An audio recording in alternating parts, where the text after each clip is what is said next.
Street, বইপাড়া। সেই বইপাড়াতে চাকরির পরীক্ষার বইয়ের খোঁজ যখন আমরা করতে আসছি, তখন দেখতে পাচ্ছি যে চাকরির বইয়ের বিক্রি কিন্তু একেবারেই কমে গেছে।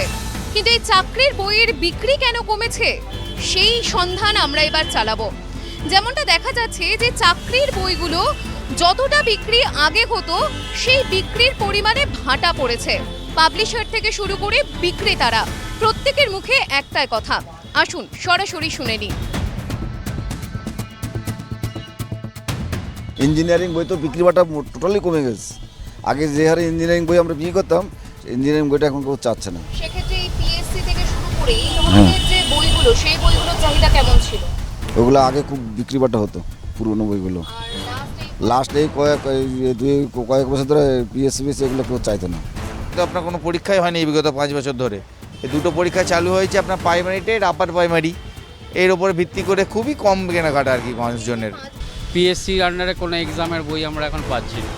এরকম না, তুলনামূলকভাবে একদমই এখন চাকরির ব্যাপারটা একদম স্তব্ধই বলা যায়। সেইভাবে এখন এক্সাম এখন সেইভাবে হচ্ছে না কিছু।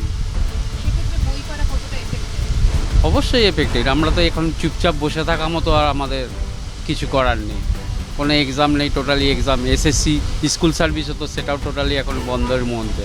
কলেজ স্ট্রিটে চাকরির পরীক্ষার অর্থাৎ কম্পিটিটিভ এক্সামের একাধিক বই, যে বইগুলো বিক্রি হচ্ছে না, এমনকি বিক্রেতাদের কাছে যখন জিজ্ঞেস করা হচ্ছে নাম ধরে সেই বইগুলোর, সেই বইগুলো তাদের কাছে থাকছে না অধিকাংশ।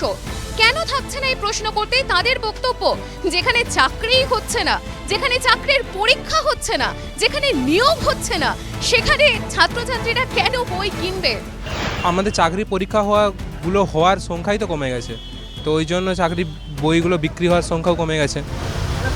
সেক্ষেত্রে সেন্ট্রাল গভর্নমেন্টের সেন্ট্রাল গভর্নমেন্ট চাকরিগুলো হচ্ছে, কিন্তু অনলাইনের পড়াশোনাও তো বাড়ছে না। অনেকে পিডিএফ দেখেও পড়ে নিচ্ছে।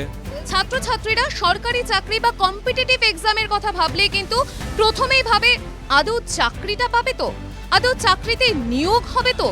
একাধিক প্রশ্ন তুলে তারা কিন্তু একেবারে কম্পিটিটিভ এক্সামের থেকে মুখ ফিরিয়ে নিয়েছে, সেটা কিন্তু বলাই চলে।